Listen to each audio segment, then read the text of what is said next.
Kia ora, Craig Murray here from the NZ SME&E Festival podcast episode number 8. And today we are super lucky again to have Angus Brown on. And I'm going to bring him into the podcast quickly. He's going to introduce himself and talk about Arepa and what that is all about. So without further ado, Angus, welcome to the podcast. Kia ora. Kia ora. How are we? I'm very well, thank you. I am calling from Rotorua. And where are you based at the moment? Lockdown in Auckland, in Avondale, Avondale, but enjoying it. I've got a 5-month-old, so enjoying spending the time with him, seeing him grow and develop. But definitely keen to make sure he gets in front of his grandparents this Christmas outside of Auckland. Well, there's always a silver lining to an alert level lockdown. So obviously, if you've tuned from outside of New Zealand, we're in New Zealand, Aotearoa. I'll go quickly into a bit of a quick fire session. So, can you tell us your first ever job? First ever job was working for Higgins on the roadworks. I was the man in charge of the stop-go sign. So waking up at 4 o'clock, 5 a.m. And I loved my sleep-ins as a teenager, and so that was pretty tough. And then I would have to manage traffic while there was lots of hot tar and earthworks and roadworks being undertaken across a very hot Hawke's Bay. I always wave at the people managing that. Did you always wave back? Yep. Yeah, I would certainly. And there's a certain road worker wave. So it's kind of across the steering wheel out the front. You kind of let your hand out like that. And that's the that's the road workers wave. So next time you drive past, give them the odd wave outside across the top of your steering wheel, and that's it. And they'll know that you're one of them. You've had that experience. I know it well. It's very similar to the Raglan wave when you see your friends. So next up, I asked all the guests that we have on the podcast what your favorite brand is and why that is your favorite brand. I would say favorite brand at the moment would have to be Allbirds. They are they're a Kiwi company, but they're now a global company, and they're really emphasizing the use of really interesting, good for the planet materials, and kind of reinventing a category. And they're entering in the sneaker category that's been already well established for the past 100 years. And they're managing to grow to become a $1 billion brand. And what's underpinning that is a lot of really interesting material science and technology. And I'm a big proponent of utilizing science and technology to add value to your business and competitive advantage. And so I definitely really respect that, and the fact that they got one of the Flight of the Conchords on board for one of their latest promo videos to show that they're measuring their carbon footprint. And I'd have to say Allbirds would be my number one brand. I wear Allbirds. At the moment, I've got them to the side of I'm not wearing any shoes at the moment. Nice. Barack Obama was caught wearing some Allbirds at a basketball game, I believe. I saw that. That's some pretty good. Yeah, they're also very good at PR, which I admire too. They've managed to get it into become a cult item to wear in that kind of Silicon Valley elite space, which creates influences and hype and future sales. And so I respect their efforts on that front. They are very comfortable. So if you don't know anything about Allbirds, I'll drop a link into the show notes and you can have a look at them. So let's move on a little bit. What do you do now? So I'm the co-founder and co-CEO of Arepa. We're a brain food technology company, and our mission is to delay the onset of neurological decline through scientifically backed, scalable, accessible brain food. How do you come up with that idea? So you go, actually, let's make this brain drink. I lost a friend to mental health in my last year of high school. I then went to university, thought, I could eat anything and still operate at 100%. Over the years, slowly started to realize that, what you put in is kind of what you get out, and your diet and to how you treat your body affects your mental health. And then my first job out of university was selling New Zealand's top energy drink for a large multinational. I won't name who they are. Really successful, but I found myself selling caffeine and sugar into mass New Zealand, and seeing friends struggle with kind of stress and anxiety before job interviews and social occasions. And then and during that time, I lost 2 grandparents to brain-related illnesses, and I started to think, like, why am I selling, caffeine and sugar, and what good am I doing to this country and to the world? Like, this is not good use of my time. And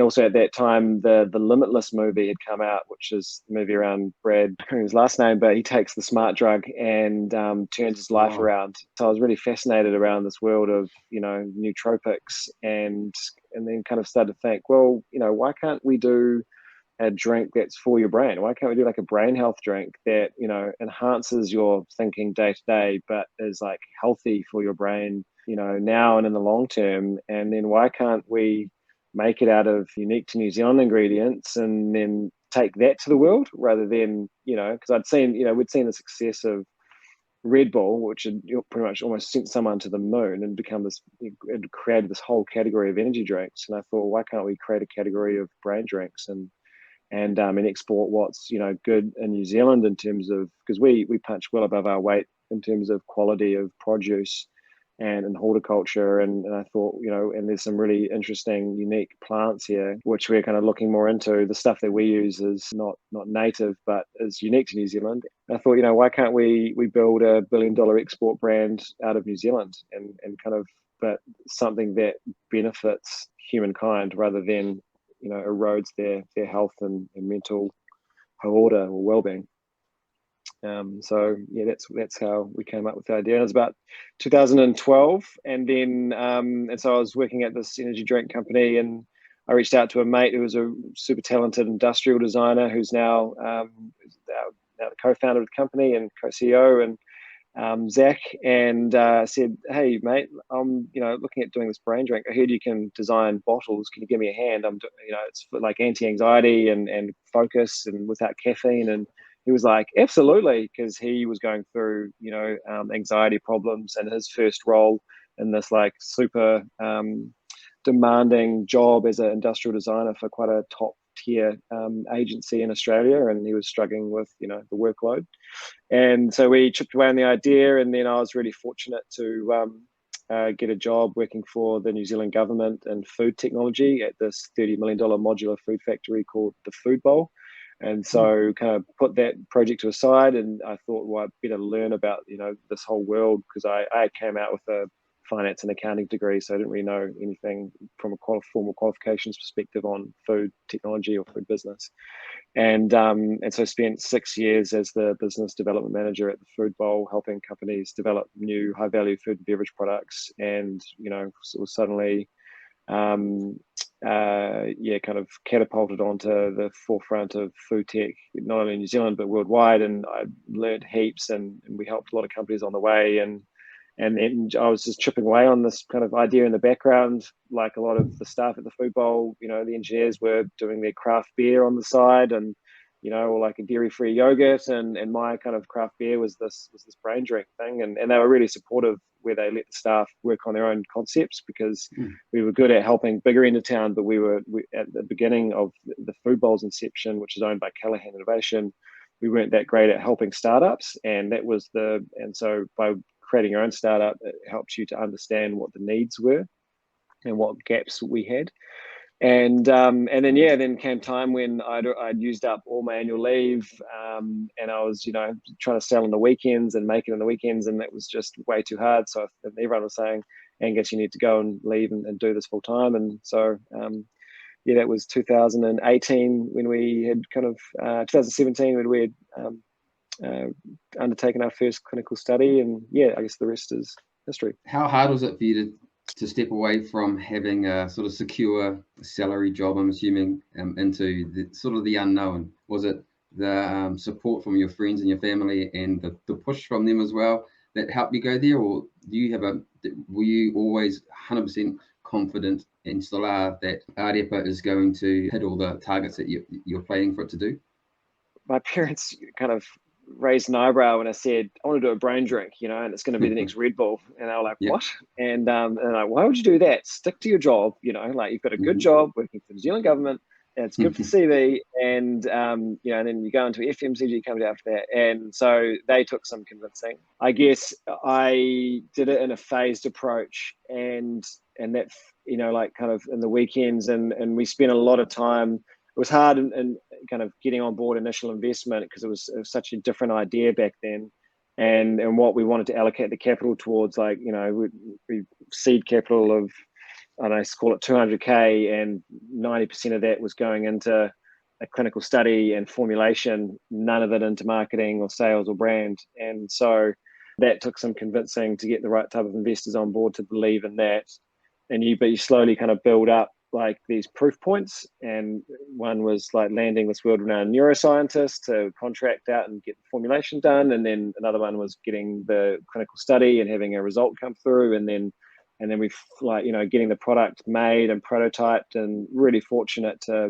be able to understand that commercialization process through the experience at the FoodBowl. It was just like slowly, organically making that shift towards having the confidence to go, and what was the thing that I guess gave me the confidence was that we were in 40 odd New World supermarkets and a whole bunch of other smaller stores, but there was a clear, and we were growing in sales, and there was a clear pathway that, if I left full time, I could spend all my time growing more sales to grow the business to a point that could, kind of cover its cost to pay me. And so, but that in between period was really hard because I'd be doing like 2 full jobs in a week, and it'd be, 9 to 5, at the FoodBowl, and it would be, from 9 until midnight on Ārepa, and then it'd be the weekends, making it and selling it, and then then I had to take annual leave off to, go to an important meeting that I couldn't do on the weekends with the foodstuffs buyer. And then it came to a point where it was like, I can't do both. And they knew it as well. And at that point it was really clear. And it was actually more of a relief than anything. And it felt quite liberating, moving into the office and moving like small office in the side of one of our investors who they own Abe's Bagels. And we were in kind of where the warehouse was, and dusty airs and cobwebs, and set up the laptop and print off dockets to for the orders, and I thought, okay, this is the beginning and start of the rest of the journey. But it was the best decision ever, and just I'm a big fan of like focus and like not being spread too thin. And you like, if you do 2 jobs part-time, you actually deliver them part-time as well. You don't deliver a proper kind of your execution is not that great. So bit of stress, but all within. So what does a clinical study look like? Simplistically, is it, do you test it on a whole bunch of people and get the results back and ask questions, or is it a lot more complicated than that? No, it's like, so yeah, a typical clinical study would be and like find a scientist within one of the main universities. Typically, you can contract it out privately, but that costs a little bit more. Find someone that's the subject matter expert in the department that you want to investigate. So we're lucky where Arepa is a formula that's got kind of a multitude of functional benefits, from short-term mental performance through to kind of mental health, cognitive aging, protection, and then kind of physical performance, and then underlining underneath that is like a kind of immunity. So it's like we're finding subject matter experts, who's a guru in black currants, or who's a guru, and that's one of our key ingredients, or who's a weapon in cognitive performance, and let's find that expert. And then basically it was me pesting them to say, hey, like, I've got this brain drink, like, can we do a clinical study? And when we first started out on the journey, the biggest barrier and the question they'd ask is like, well, what's your placebo? And initially I was like, oh shit, okay, what's a placebo? Okay. And then so we spent a whole year making a drink that looks like Arepa, tastes like Arepa, but doesn't have any of the bioactives in it. And that's really hard to do for a drink that looks and tastes the way it does, because those are the bioactives. And so we spent a whole year making this taste match placebo, but once we had that, suddenly the doors were open for us to do these clinical studies with all of these researchers that we had started to build up relationships with. And because we had commissioned this world-renowned neuroscientist to develop our formula, we came to the conversation with a dossier of evidence, kind of this high, and a bit of street cred in the scientific world. And so they said, yeah, actually, there's probably a bit of merit because, if we didn't have that dossier, they'd say it won't work. Nothing, anything except for caffeine, does not caffeine works. Everything else doesn't in the natural space. And so, but with this dossier and proof points with existing customers, we tested it with hundreds of customers initially, and we found that it was working and people could feel the benefits, and the more stressed they were, the bigger the felt effect. And we thought, okay, there's a bit of confidence. And they gave us the confidence to invest in, hundreds of thousands of dollars of clinical research. But basically you take either the active, the drink, or the placebo. You give one group of participants one drink. You don't let them know which one it is. And then the other, and then they both attempt the same battery of tasks. And it might be cognitive tests, or we might be just taking bloods. We might be making them run for a while. We might be subjecting them to, different stressful environments, both mentally and physically or environmentally. And then we record their results, and then we wash them out so they don't take anything for 2 to 4 weeks. And then we cross them over, and then they take the other one, and then they do the same set of tasks. And there might be actually benchmarking, so they might take it without taking anything first to understand where they sit and lie without any enhancement or any consumption. And then you measure the results after that. You run a kind of statistical analysis and power analysis to understand if there's any statistical significance and improvement or decrease. And our first study that we published, we found that we could improve. We physically fatigued a female rugby league team athletes, and we gave them our drink before 90 minutes of exercise, and then we gave them a battery of cognitive tasks, and we found that we could improve their accuracy by 700% versus the taste match placebo, and we boosted their cognition by 25%, and so that made it into a published peer-reviewed journal, which we're stoked about. And that's why we've got customers like Olympic athletes and excuse me, a number of high performing kind of athletes, but also you think about improving accuracy under physical fatigue. That's busy doctors and nurses. That's wired and tired people that need to stay sharp.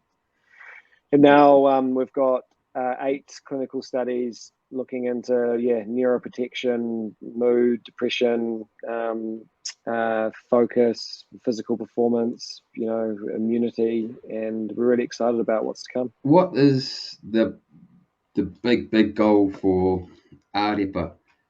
And is there a time or a point where you will say, yep, we got there? I'm pretty pumped on this, and I'm happy where we are now. And the goalposts keep moving. If I had, if we had reported what we're doing now to my, younger self in 2012, when we thought up the idea back then, I would have gone, sweet, I'm happy to hang the hat up and retire now. But now the goal is a lot bigger, and it's we want to seriously impact kind of global cognitive health and actually show that we're bettering brains worldwide through our unique to New Zealand, science-backed, caffeine-free, plant-based, sustainable brain food. And so we've got some pretty hefty goals from a revenue and market perspective.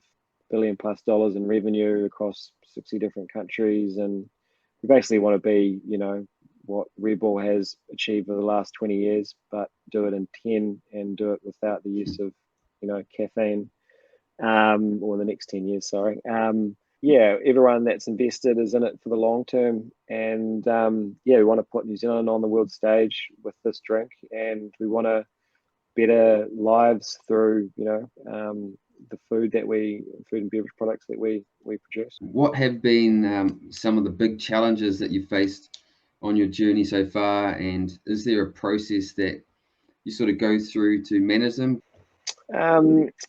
Yeah, just don't panic.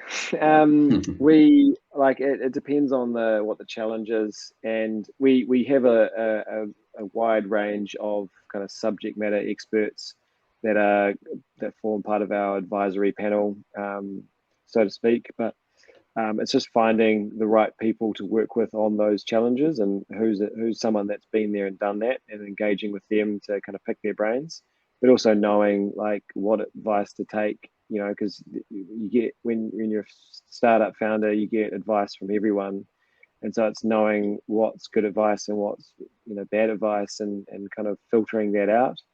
But we've had a raft of challenges from just getting investment to do research through to convincing buyers that they should stock our product that was twice the price of every other soda on the shelf, and then through to now we've got people ripping us off, like creating a fake version or a Me Too copycat, with none of the science or the quality and kind of so like we've got people starting to encroach on our the space that we've spent a lot of investment in, and so it's like how do we defend against people who are copying us essentially. And then other challenges like how can we grow more black currants to scale to the world? How can we, how can we enter into a market that we don't speak the language of? Have we got enough capital? How can we hire 20 people in the span of 3 months?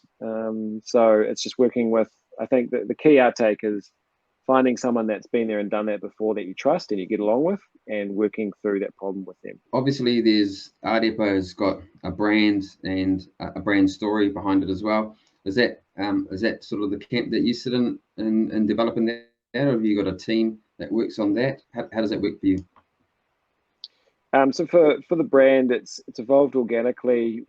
I'm lucky where my co-founder is a kind of world-class design thinker and designer, and so we've kind of internally developed the concept, and we haven't had much external help, but we actually are now working with an agency to, I guess, take what we've built and optimize ourselves so that we're fit for the global market, and just ensuring that the right elements of what makes us special are really refined and developed, so that when we launch into a new market, we've got kind of a rule book for our new employees to follow, because we as the core team who know all and about the brand and the way of life for Arepa, we can't be everywhere, and so we're going to have to hire Americans, or we're going to have to hire Japanese employees or Chinese employees or Indian employees. And so it's like what we're spending with this agency now on is like what's our kind of Bible in terms of our brand architecture and our kind of communication hierarchy, so that can be deployed and implemented into any market around the world. So that's and then just constantly reviewing it and constantly testing it, and then being kind of adaptive and nimble within the market to ensure that you resonate with your local customer. How many staff do you guys have now? Roundabout. So we've got 9 staff now, and then in the next 12 months, we'll hopefully be around 24. So where is it's black currants, isn't it? Where are they growing? Yeah, so 2 key ingredients. So one is a unique variety of New Zealand black currants we call neuroberry. So they're grown in the South Island in Leeston, which is Canterbury. And then our other key ingredient is a New Zealand pine bark extract, which is used as a natural alternative to Ritalin for ADD children, or used in high doses for concussion recovery. And so that's manufactured in Paeroa, and but they source the pine bark sustainably from it's the byproduct of the timber industry. So it's like a waste stream, and they turn it into a high functioning natural product that's got some pretty amazing benefits to it. So we've had the largest suppliers of each of those two ingredients. They've invested in our company, and so we've got really nice vertical integration and transparency to the farm gate on where our ingredients come from and how they're manufactured, and that ensures that we've got a really high level of quality to our product, and we understand the how it's made and what the mechanisms of action are. So I thought next I'll just talk about I suppose some advice that you could provide for our audience. What would be a good first step for someone who has got a brand or an idea and needing to raise some capital? If you can move the idea closer to the reality, even if it's just doing it as cost effectively as possible, because you might be bootstrapping, which we did for a long period of time. The closer you get it to reality, to test it with the consumer and to prove that your consumer will uptake that idea, the better you will be at raising money. So I think that's the first thing you need to do, is to prototype and prove out your minimum viable product, prove out your idea with the consumer, and then spend your time and effort understanding about how you're going to grow and scale that idea and build defensibility around it, and what the size of the total market prize is, and who your competition is, and why you are better than the current offerings. And as long as you've got that information really clear and well articulated, and if it's well branded, even better, then you shouldn't have a problem raising capital. And if you're not good at the the financial side of things, then I would bring on someone that knows business finances and has had experience in raising money before, so that you are looked after as a founder, and your interests are protected, and you're raising the right money at the right valuation, and you've got the right cash flow forecast and budget ahead of you, so that you don't run out of money and then have to and get more investment and dilute, because we've made mistakes, and by time again we've just raised 5 million from the outset, whereas we just chipped away on it, and so we've had our own problems over the years. But that would be my advice. For those who haven't listened to episode 2, we talk about cash flow forecasting. A good one for you to check out. Very, very last question for today. What would be your advice to a business who plans to go global, who's just starting today? There's quite a few things that you need to be across, but don't be afraid to go big. Don't be afraid to spend money. You need to, and run a loss. Spending and allocating capital, I think, is really, you can do that well and you can do that poorly, and then get the right team around you, from an executive management team and also a board level of people who have been there, done that in your industry, or that are close to your industry, that can help guide you on the right steps to take. I think it's getting the right people, right board, right management structure, and then having to raise the right level of money, and then having the confidence to go big. But before you do all of that, you need to make sure that your product actually works, there's a market for it offshore, and you can actually get it to that customer, and that customer will uptake it, and you want to test that out before you make that big bet. Very last thing, sorry, I should have said this before. Arepa, whereabouts, if someone in the audience has not already tried it, I have. I usually I have a drink of Arepa probably at least once or twice a week. It's very delicious, and it does really help myself, especially when I'm in the zone and trying to get into that flow state of working. Where are the best places to purchase it now? So given that we're in lockdown, the best place would be drinkarepa.com. So that's our own store, and we can usually get product to you within like 2 to 3 days around the country. Otherwise, your local supermarket should stock it. If they don't, tell them that they need to reorder. So, all main supermarkets across the country. And yeah, that's pretty much where you'd find us. BP petrol stations, Z sites, your local cafe, which probably needs some support now. They stock us as well, especially if you don't want to have your second or third coffee. Go back to them and buy us from there. Angus, thank you so much for your time. It's really been insightful and provide a lot of value for our audience. Put all the where you can purchase your Arepa online and some of the outlets that are already stock it now. But again, thank you very much for your time. I hope you have a good afternoon. Cheers, Greg. Appreciate it. Thanks for having me on.